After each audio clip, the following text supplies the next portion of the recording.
Hello, मैं आपका सुमित शर्मा और आपका वेलकम है सुमित शर्मा लेक्चर के इस यूट्यूब चैनल पर। इस चैनल पर आप नए हैं तो चैनल को सब्सक्राइब करें, बेल आइकन को प्रेस करें ताकि मैं कोई वीडियो अपलोड करूं आप तक सबसे पहले पहुंचती रहे। तो ड्रीम 100 बैच में हमारा मैथ का सेक्शन चल रहा है। तो मैथ के सेक्शन में इससे पहले हमारे 3 लेक्चर हो चुके थे, जिसमें पहले लेक्चर में मैंने आपको बेसिक पढ़ाया था, दूसरे लेक्चर में प्रश्नावली 1.1 के एग्जाम्पल कराए थे, तीसरे लेक्चर में मैंने आपको 1.1 प्रश्नावली के कराए थे सवाल और उससे 2 सवाल रह गए थे। तो 2 सवाल देखते हैं क्या है हमारे। छठा सवाल है हमारा कि व्याख्या कीजिए संख्या इतने और इतने भाज्य संख्याएं क्यों हैं। मैंने आपको पढ़ा रखा है कि भाज्य संख्याएं क्या होती हैं।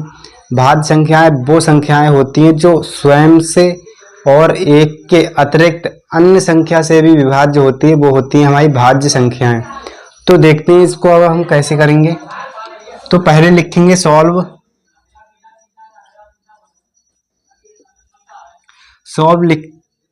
लिखेंगे तो उतार लेंगे 7 गुणे 11 गुणे 13 प्लस 13।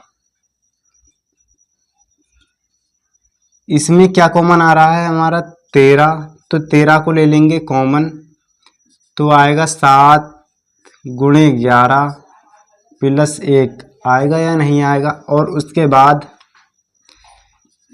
13 11 सत्ते 77 प्लस 1। और इसी प्रकार 13 77 प्लस 1 होता है हमारा 78। ये होगा। तो इससे आगे 13 गुणे 78 को हम किस प्रकार डिवाइड करेंगे। 78 2 से डिवाइड करेंगे तो आएगा 2 गुणे 2 3 6 39। अब इसको और आगे बढ़ाएंगे तो किस प्रकार आएगा हमारा 13 गुणे 2 गुणे 3 गुणे 13। ये आएगी वो हमारी संख्या जिसका गुणनखंड इतना होगा। यानी कि जो भी संख्या होगी हमारी, इन सभी को गुणा करने के बाद वो क्या होगी, हमारी भाज्य संख्या होगी, क्योंकि उस संख्या के गुणनखंड एक से और स्वयं के अतिरिक्त इन संख्याओं से भी क्या होता है, डिवाइड होता है। तो हमारी संख्या क्या होगी, भाज्य संख्या। और इसी प्रकार अगला है हमारा तथा करके लिखना आप। तथा 7 गुणे 6 गुणे 5 गुणे 4 गुणे 3 गुणे 2 गुणे 1 प्लस 5। इसमें क्या लेंगे हम, 5 कॉमन लेंगे, तो 7 गुणे 6 गुणे 4 गुणे 3 गुणे 2, एक गुणे में 1 का तो कोई मतलब ही नहीं है, इसलिए प्लस का 1, तो 5। अब इनकी गुणा कर लेंगे। इनकी गुणा करोगे तो कितनी आएगी, 2 3 6 6 चौक 24 24 पंजे 120 120 1 से 44 1 से 44 सत्ते 100 1008। इसकी गुणा आएगी 1008 और प्लस में आएगा 1 हमारा। और तो 5 गुणे आएगा 1009, तो आएगा हमारा ये। यानी कि ये वाली भी जो संख्या होगी, इसकी गुणा करने के बाद जो संख्या आएगी वो क्या होगी, हमारी भाज्य संख्या होगी। क्योंकि भाज्य संख्याएं कौन सी होती हैं, वे संख्याएं जो एक से और स्वयं के अतिरिक्त अन्य संख्याओं से भी विभाज्य होती हैं, वो होती हैं हमारी भाज्य संख्याएं। तो जो संख्या आने वाली है उसका गुणनखंड क्या है हमारा, एक से और स्वयं के अतिरिक्त अन्य संख्याओं से भी वो विभाज्य होंगी, तो क्या होगा हमारा, ये भाज्य संख्याएं होंगी। तो अब क्या लिखोगे, ये तो हमको इतना ही करना है। इसके भी नीचे जो मैं लिखवाऊंगा एक लाइन, वो इसके भी नीचे लिखनी है, तथा करके उसके भी नीचे लिखनी है।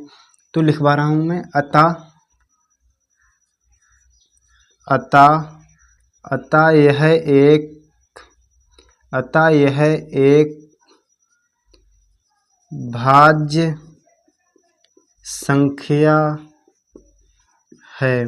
अतः यह एक भाज्य संख्या है क्योंकि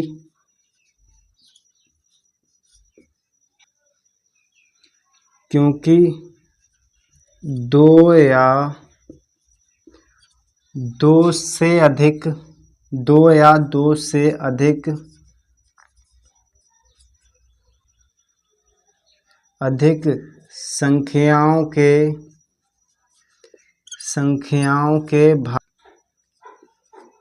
संख्याओं के गुणनफल लिखे जा सकते हैं। इसमें क्या लिखा है? अतः यह एक भाज्य संख्या है क्योंकि दो या दो से अधिक संख्याओं के गुणनफल लिखे जा सकते हैं। तो यानी कि जो हमारी ये संख्या है, इसको पूरे को गुणा करने के बाद और जोड़ करने के बाद जो संख्या आएगी वो हमारी भाज्य संख्या है, क्योंकि उसके जो गुणनखंड हैं वो दो या दो से अधिक लिखे जा सकते हैं, क्योंकि वो 13 से भी डिवाइड होती है, 2 से भी, 3 से भी और फिर 13 से, यानी कि वो है हमारी भाज्य संख्या। और इस प्रकार ये भी क्या होगी? हमारी भाज्य संख्या होगी, जो भी इसकी गुणा करने के बाद आएगी, क्योंकि वो संख्या 5 से और 109 से भी डिवाइड होती है। तो लिखोगे आप अतः यह एक भाज्य संख्या है क्योंकि अतः यह एक भाज्य संख्या है क्योंकि दो या दो से अधिक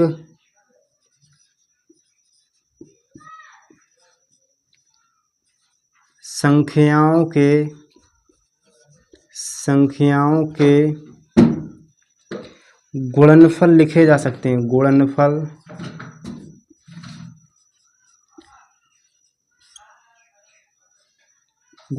लिखे जा सकते हैं। यानी कि जो हमारा क्वेश्चन है प्रश्नावली 1.1 का छठा क्वेश्चन, वो क्या बोल रहा है? व्याख्या कीजिए कि जो संख्या है इतनी हमारी और संख्या इतनी भाज्य संख्याएं हैं, और वो क्यों हैं, आपको ये भी बताना है वो हैं क्यों। तो हमने निकाला कि वो इतने जोड़ घटा के गुणा भाग करके जो हमारा लास्ट में आया उस संख्या का गुणनखंड आया ये। तो आपको भी पता है, मुझको भी पता है कि जो संख्या 1 से और स्वयं के अतिरिक्त अन्य संख्याओं से विभाज्य होती है वो क्या होती है? हमारी भाज्य संख्या होती है। तो क्या होगी? ये हमारी भाज्य संख्या ही। और हमको ये भी बताना है वो क्यों होती है, ये लिखा है क्यों है। तो हमको बताना है कि अतः यह एक भाज्य संख्या है क्योंकि दो या दो से अधिक संख्याओं के गुणनफल लिखे जा सकते हैं। ये हो गया। और दूसरा है हमारा ये, तथा करके आप इस क्वेश्चन के लिखना नीचे। इतना करने के बाद फिर इसको करना। तो ये करने के बाद अब तुमको पता चल गया कि ये संख्या 1 से और स्वयं के अतिरिक्त अन्य संख्याओं से भी विभाज्य होती है। तो क्या होगा? हमारा ये भी भाज्य संख्या होगी। तो लिखना है आपको इसके नीचे, अतः यह एक भाज्य संख्या है क्योंकि दो या दो से अधिक संख्याओं के गुणनफल लिखे जा सकते हैं। तो अब देखते हैं इससे अगला क्वेश्चन, यानी कि 1.1 का आखिरा यानी कि लास्ट क्वेश्चन।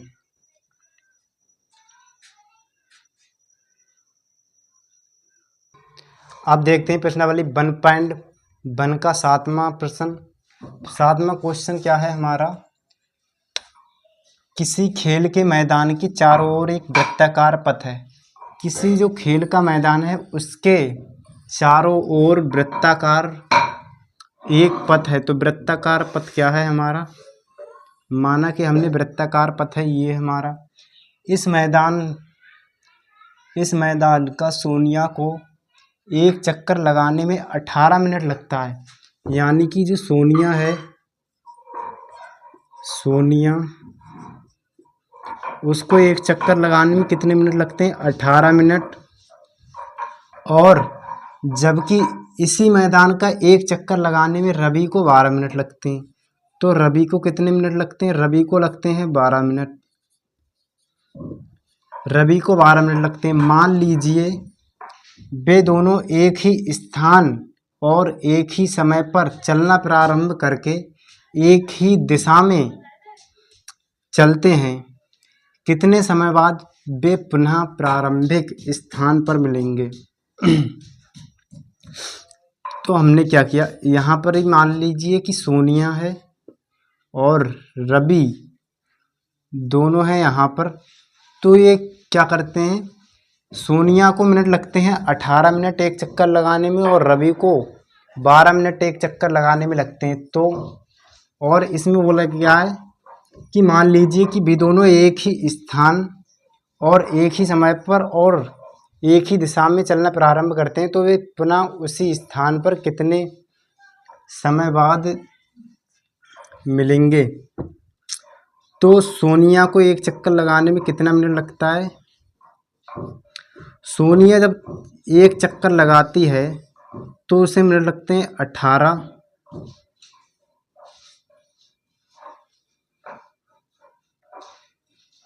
और जो क्या करता है, जो रवि एक चक्कर लगाता है उसको कितने मिनट लगते हैं? उसको लगते हैं 12 मिनट।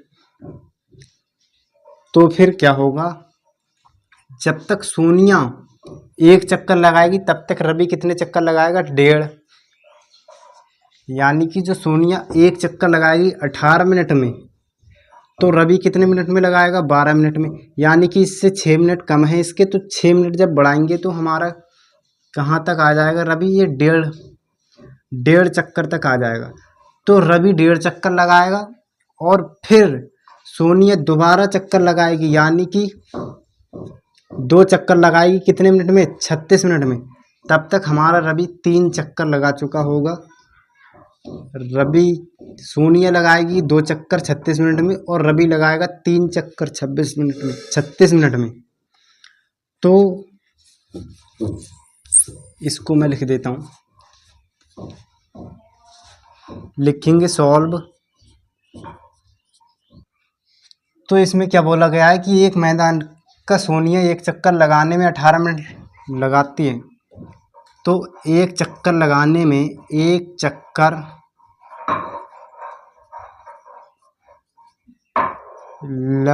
में सोनिया 18 मिनट लेती है। 18 मिनट लेती है। सोनिया क्या करती है, एक चक्कर लगाने में 18 मिनट लेती है, जबकि तथा रवि एक चक्कर लगाने में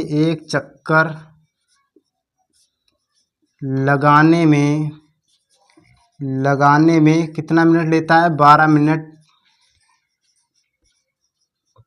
लेता है। तो रवि एक चक्कर लगाने में कितने मिनट लेता है? 12 मिनट। यानी कि जो सोनिया चक्कर लगाएगी 18 मिनट में एक, तो रवि कितना चक्कर लगाएगा 18 मिनट में? रवि लगाता है 12 मिनट में एक चक्कर। तो जब इसके बराबर करेंगे हम सोनिया के टाइम के बराबर, तो ये होगा हमारा 18 और ये आ जाएगा 1.5 चक्कर। तो इसी प्रकार जब सोनिया लगाएगी हमारे 2 चक्कर 36 मिनट में, तो रवि क्या करेगा? 36 मिनट में कितने चक्कर लगा चुका होगा? 3। यानी कि हमको क्या करना है, हमको निकालना है 12 का और 18 का लासा, और क्या होगा, वही हमारा आंसर होगा। तो निकालते हैं अब हम लासा। तो आगे लिखेंगे वे दोनों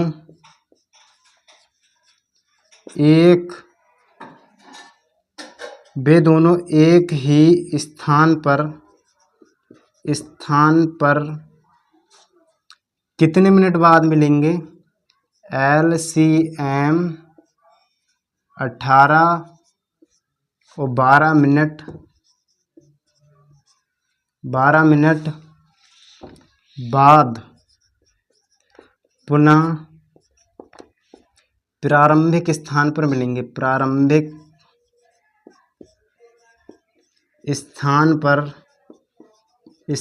पर मिलेंगे।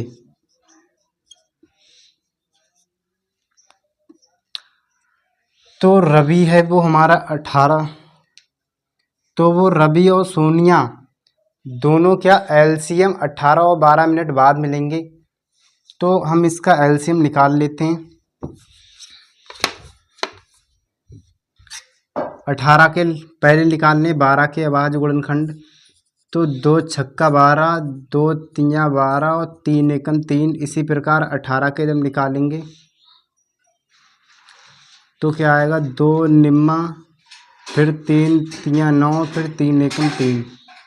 तो जो हमारे 12 के और 18 के अभाज्य गुणनखंड आए वो कितने आए, 12 के 2 की पावर 2 गुणे 3, और इसी प्रकार 18 के कितने आए अभाज्य गुणनखंड, 2 गुणे 3 की पावर 2।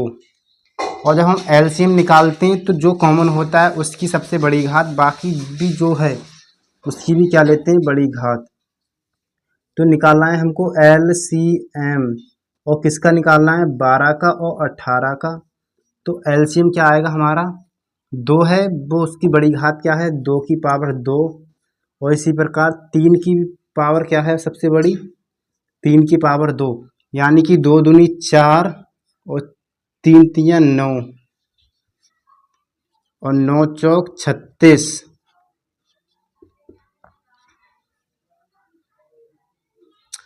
तो क्या होगा भाई, पुनः प्रारंभिक स्थान पर कितने मिनट बाद मिलेंगे, 36 मिनट बाद मिलेंगे। तो आपको लिखना है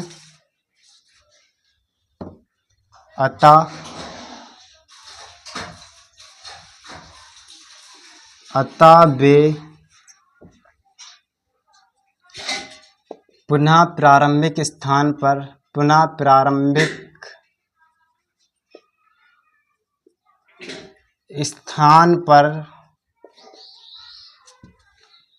36 मिनट बाद मिलेंगे, 36 मिनट बाद मिलेंगे। तो सोनिया और रवि वृत्ताकार पथ का चक्कर लगाने में पुनः प्रारंभिक स्थान पर 36 मिनट बाद मिलेंगे। तो ये होगा हमारा क्वेश्चन 7वां। अब चलते हैं अगली प्रश्नावली पर।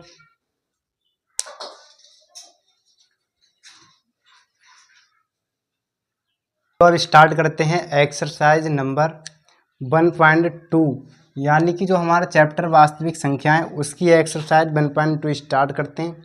और इसमें क्वेश्चन और एग्जाम्पल करने से पहले आपके सिलेबस में दी गई है एक प्रमेय भी नहीं दी गई है, क्योंकि उसका है एक उदाहरण, वो उदाहरण के तरीके से समझाई गई है। तो ये उसका ही उदाहरण है कि सिद्ध कीजिए कि √2 एक अपरिमेय संख्या है। हमको ये सिद्ध करना है कि ये एक अपरिमेय संख्या है। तो इसको उसी प्रमेय द्वारा सिद्ध किया गया है। तो ना तो ये क्वेश्चन है और ना ही ये आपका एग्जाम्पल है। तो ये क्या है, एक प्रमेय द्वारा समझाई गई है, लेकिन ये कई बार पूछी जा चुकी है। सन 2019 में, 22 में, 23 में, 24 में ये 3 से 4 बार आपके बोर्ड परीक्षा में पूछी जा चुकी है। तो आपके लिए है मोस्ट इम्पोर्टेंट, और ये 4 नंबर में आती है। यदि आपका पेपर आया है तो उसमें ये क्वेश्चन ज़रूर होगा, क्योंकि इस क्वेश्चन के बिना आपका बोर्ड का पेपर अधूरा ही रहता है। और ये क्वेश्चन कितने मार्क्स का होगा, 3 से 4 मार्क्स का, या तो 3 मार्क्स का मिलेगा या फिर 4 मार्क्स का। तो हम करेंगे इस क्वेश्चन को। तो इसमें क्या लिखा गया है कि सिद्ध कीजिए कि एक अपरिमेय संख्या है। √2 क्या है, एक अपरिमेय संख्या है। तो हमको मानना है इसके विपरीत। हमको पहले लिखना है हल।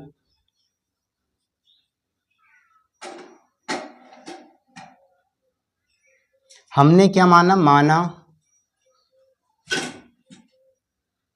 √2 एक परमेय संख्या है, परमेय संख्या है। लेकिन √2 होती है को वो क्या होती है, वो एक अपर में ही संख्या होती है, क्योंकि मैंने आपको पढ़ा चुका हूँ। और लेकिन यहाँ पर हमको क्वेश्चन को करना है सॉल्व, तो हमको मानना है इसके विपरीत। जो अंडर रूट 2 है क्या, वो है परमेय संख्या है। तो ये परमेय संख्या है। परमेय संख्या मैंने आपको बता रखा था, परमेय संख्या क्या होती है, a अपॉन बी के रूप में या फिर p अपॉन क्यू के रूप में लिखी जाती है। तो अब हम क्या करेंगे, इसको भी p अपॉन क्यू के या a अपॉन बी के रूप में लिखेंगे। तो अंडर रूट 2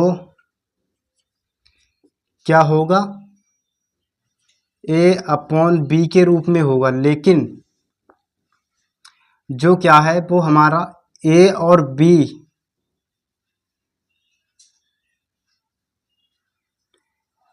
जहाँ क्या है, जहाँ जो हमारा a और b है वो क्या है, पूर्णांक है, धन पूर्णांक। और जो b है हमारा वो क्या होना चाहिए, नॉट इक्वल टू 0, यानी कि 0 के बराबर नहीं होना चाहिए। और a व b धन पूर्णांक हैं, धन पूर्णांक हैं, यानी कि जो हमारा a और b है वो क्या है, धन पूर्णांक है। और जो हमारा b है वो क्या है, 0 के बराबर नहीं है। तो अब चलते हैं इससे आगे। तो इससे आगे क्या है हमारा, जो a और b है, जहां a और b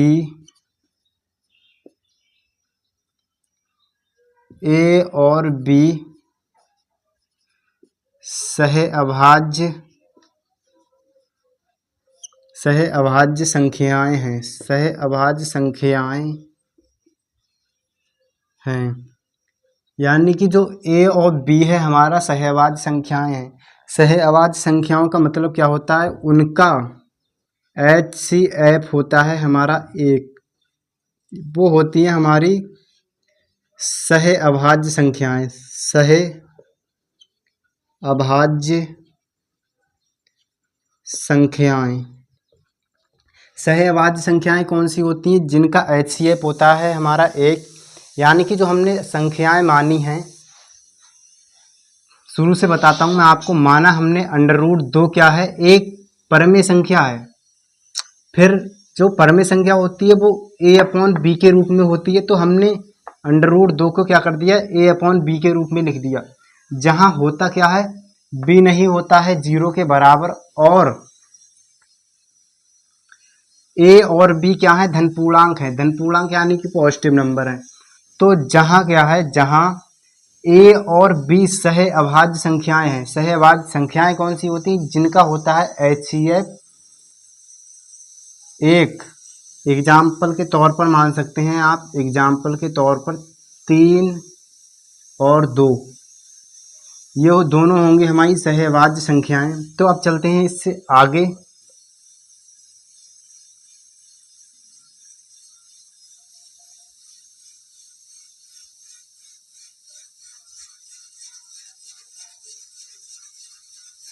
तो अब इससे आगे चलते हैं, इसको करते हैं सॉल्व। तो अंडर रूट 2, अब b को भेज देंगे इधर, यानी कि इस साइड। तो अंडर रूट 2 b बराबर आएगा a। तो अब क्या करना है, हमको दोनों तरफ करना है वर्ग। दोनों ओर वर्ग करने पर जब हम दोनों ओर वर्ग करेंगे तो क्या आएगा हमारा, अंडर रूट 2 है वो हट जाएगा और आएगा 2b² बराबर a²। जब क्या करेंगे हम,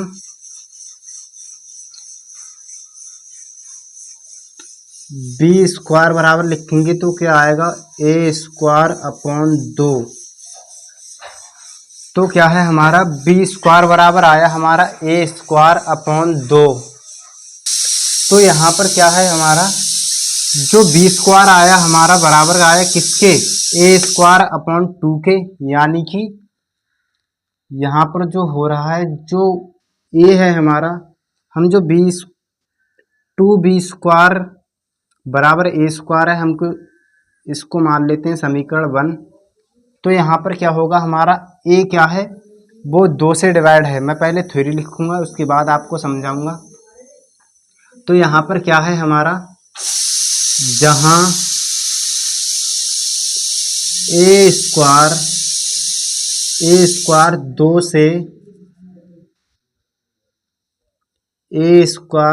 से विभाजित, ए स्क्वायर 2 से विभाजित होता है,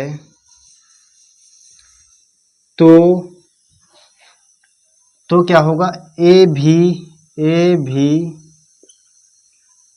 2 से विभाजित होगा, 2 से विभाजित होगा। तो क्या होता है, जो हमारा बी स्क्वायर और ए स्क्वायर अपॉन 2 है, यहाँ पर क्या बोला गया है कि जो हमारा ए स्क्वायर है वो 2 से विभाज्य होता है, तो हमारा ए भी तो 2 से विभाज्य होगा। यानी कि जब कोई संख्या है हमारी, मैंने मानी संख्या 9, तो संख्या 9 क्या है वो हमारी 3 से डिवाइड होती है, तो हमारा जो 3 होगा उसमें वो भी तो क्या होगा 3 से डिवाइड होगा या नहीं होगा। इसी प्रकार यहाँ पर भी क्या है हमारा, जो ए स्क्वायर है वो क्या है 2 से डिवाइड होता है, यानी कि 2 से विभाजित होता है, तो ए भी 2 से विभाजित होगा। तो अब ये है हमारी समीकरण 1। अब चलते हैं इससे आगे, लेकिन मुझको करना पड़ेगा इसको क्लीन, आप इसको नोट कर लेना। अब चलते हैं वहाँ से आगे। वहाँ पर हम कहाँ पर थे, जहाँ पर ए स्क्वायर 2 से डिवाइड हो रहा था तथा ए भी क्या हो रहा था 2 से डिवाइड हो रहा था। तो अब चलते हैं हम आगे। तो आगे क्या है, अब उसमें होगा क्या, जो हमारा ए स्क्वायर था वो 2 से डिवाइड हो रहा था तथा ए भी 2 से डिवाइड हो रहा था। तो अब उससे आगे क्या होगा हमारा, हम मानेंगे ए बराबर 2c। अब माना ए बराबर क्या है 2c है, जहाँ क्या होगा, जहाँ c क्या है पूर्णांक है। और हमने a बराबर 2c क्यों माना, a बराबर 2c हमने इसलिए माना कि जो हमारा a है वो है 18 मान लो आप, लेकिन जो क्या होगा, जो 18 है वो 2 से डिवाइड होगा, तो क्या होगा 2 गुणे 9, यानी कि जो c है वो है हमारा 9 और 2 की वैल्यू है ये। तो इसी प्रकार यहाँ पर भी हमने क्या माना कि जो a है हमारा वो क्या है, वो 2c के बराबर है। हमने ये माना है, दिया नहीं है हमको, लेकिन हमने ये माना है। तो समीकरण आपने लिखी थी, तो आपकी कॉपी में एक समीकरण लिखी होगी समीकरण 1 से, तो हम लिखेंगे समीकरण 1 से। समीकरण 1 क्या थी हमारी, बी स्क्वायर बराबर 2b स्क्वायर बराबर ए स्क्वायर। तो ए की जगह पर लिख देंगे हम ये, ए की जगह पर लिख देंगे 2c। अब इसका करना है हमको वर्ग, तो क्या आएगा हमारा 4 और c स्क्वायर, तो 2 दूनी 4, तो क्या आएगा बी स्क्वायर बराबर 2c स्क्वायर, और 2 को भेज देंगे इसके नीचे, तो क्या आएगा c स्क्वायर बराबर बी स्क्वायर अपॉन 2। तो यहाँ पर भी क्या आएगा हमारा, यहाँ पर क्या है हमारा, जो बी स्क्वायर है वो भी किससे डिवाइड होगा, वो भी 2 से डिवाइड होगा, और जो b होगा हमारा वो भी किससे डिवाइड होगा, वो भी 2 से डिवाइड होगा। तो यहाँ पर क्या लिखोगे आप, जहाँ बी स्क्वायर 2 से विभाजित होता है तो बी बी भी बी भी 2 से विभाजित होगा। ये तो क्या होगा, उल्टा हो गया, क्योंकि जो हमने मानी थी जो √2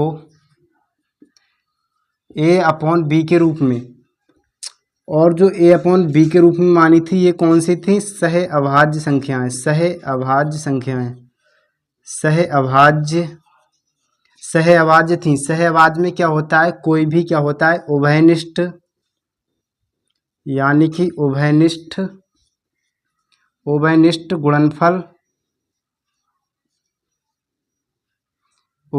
गुणनफल क्या होता है, नहीं होता है। और इसका HCF कितना होता है, HCF होता है हमारा 1। तो इसका जो सहअभाज्य संख्याएं होती हैं उसका उभयनिष्ठ गुणनफल नहीं होता है, यानी कि जो कॉमन फैक्टर होता है वो नहीं होता है। और इसका HCF कितना होता है, वो होता है 1।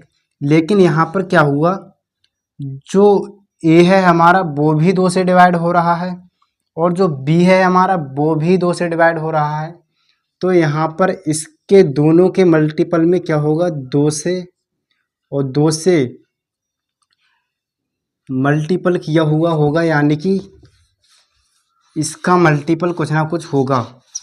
तो यहाँ पर अब हम क्या करेंगे, तो यहाँ पर हमने लिखा जहाँ B² 2 से विभाजित होता है, तो B भी क्या होता है हमारा 2 से विभाजित होता है।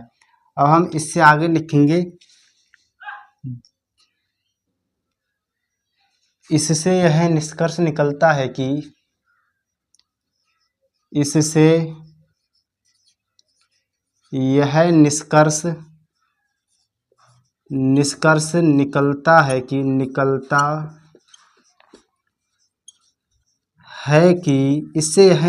निकलता है कि ए बा बी में एक के अतिरिक्त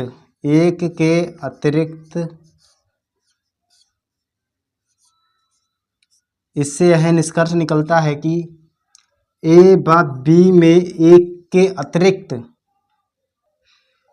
एक और उभयनिष्ठ गुणनफल है, उभयनिष्ठ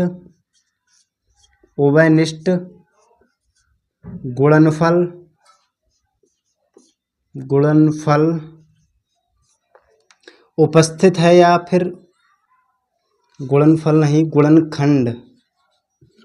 गुणनखंड 2 है।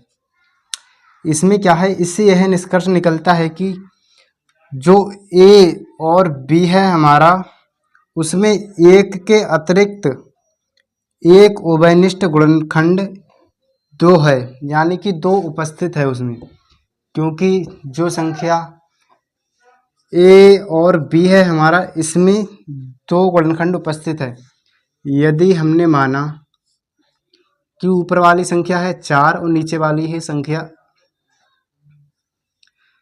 6, इसमें भी क्या है, 2 का गुणनफल है, और इसमें भी क्या है, 2 का गुणनफल है हमारा। तो इसी प्रकार इसमें भी क्या है, इसमें भी साफ साफ दिखाई दे रहा है कि जो संख्या 2 से डिवाइड हो रही है A, और फिर भी B भी 2 से डिवाइड हो रही है, तो इसमें भी क्या होगा, दोनों में हमारा 2 का गुणनफल होगा या गुणनखंड होगा। तो इससे यह पता चलता है कि इसमें एक उभयनिष्ठ गुणनखंड 2 है। इससे आगे क्या लिखेंगे अब हम, इसीलिए हमारी कल्पना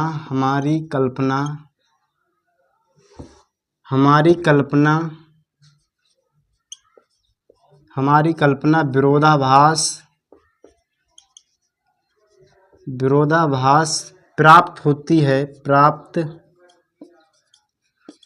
है, अतः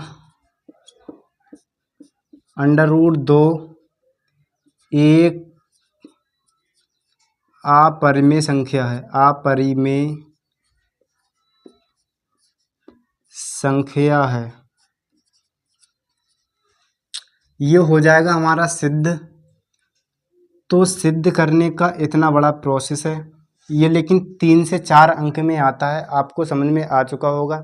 मैं दोबारा समझा देता हूँ कि जो हमारी संख्या थी √2, इस क्वेश्चन में आपको बोला गया है कि जो √2 है वो हमारी क्या है, अपरिमेय संख्या है, वो आपको क्या करना है, सिद्ध करना है।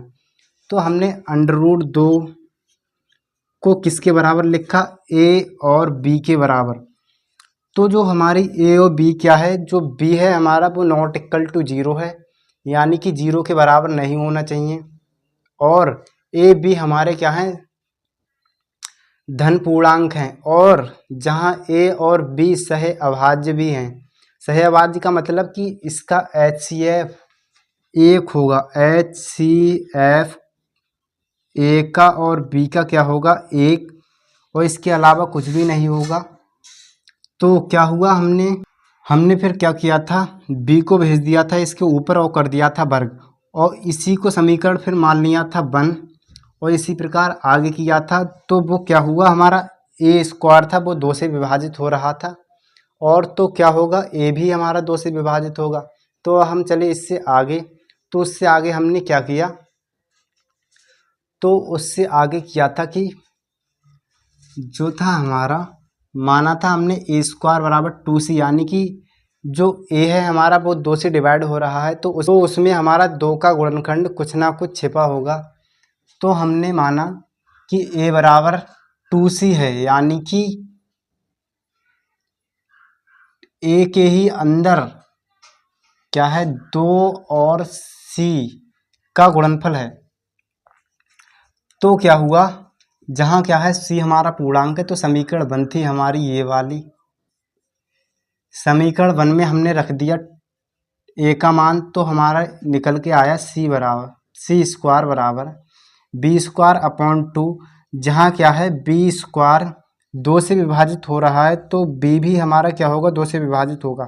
इससे यह निष्कर्ष निकलता है कि a व b एक के अतिरिक्त एक उभयनिष्ठ गुणनखंड 2 है, यानी कि इसमें क्या होता है, वो केवल HCF इसका आना चाहिए था हमारा 1, लेकिन क्या होता है उसमें HCF आ जाता है हमारा 2,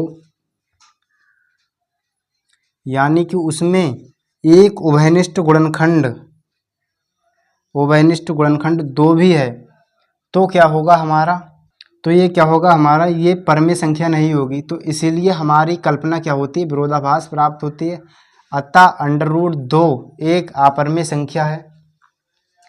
तो ये थी हमारी प्रमेय के ऊपर था हमारा उदाहरण, लेकिन ये काफ़ी इम्पोर्टेंट है। सन 2019 में, 22 में, 23 में, 24 में पूछा जा चुका है। तो अब हम प्रश्नावली और प्रश्नावली के एग्जाम्पल करेंगे अगले लेक्चर में। तब तक के लिए टेक केयर, बाय बाय, जय हिंद, जय भारत, वंदे मातरम।